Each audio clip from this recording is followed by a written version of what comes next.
అంటే జనవరి 20వ తేదీన తిరుమలలో స్వామివారిని మొత్తం 83,806 మంది భక్తులు దర్శనం చేసుకున్నారు.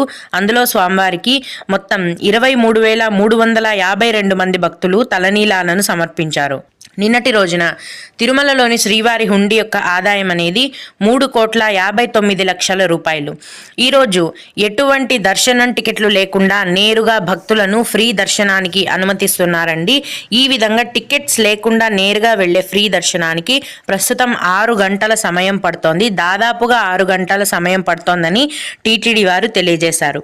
ఇక 300 రూపాయల దర్శనం టికెట్లు కలిగి ఉన్న భక్తులకు మరియు 500 రూపాయల దర్శనం టికెట్లను కలిగి ఉన్న భక్తులకు దర్శనానికి 3 గంటల సమయం అయితే పడుతోంది.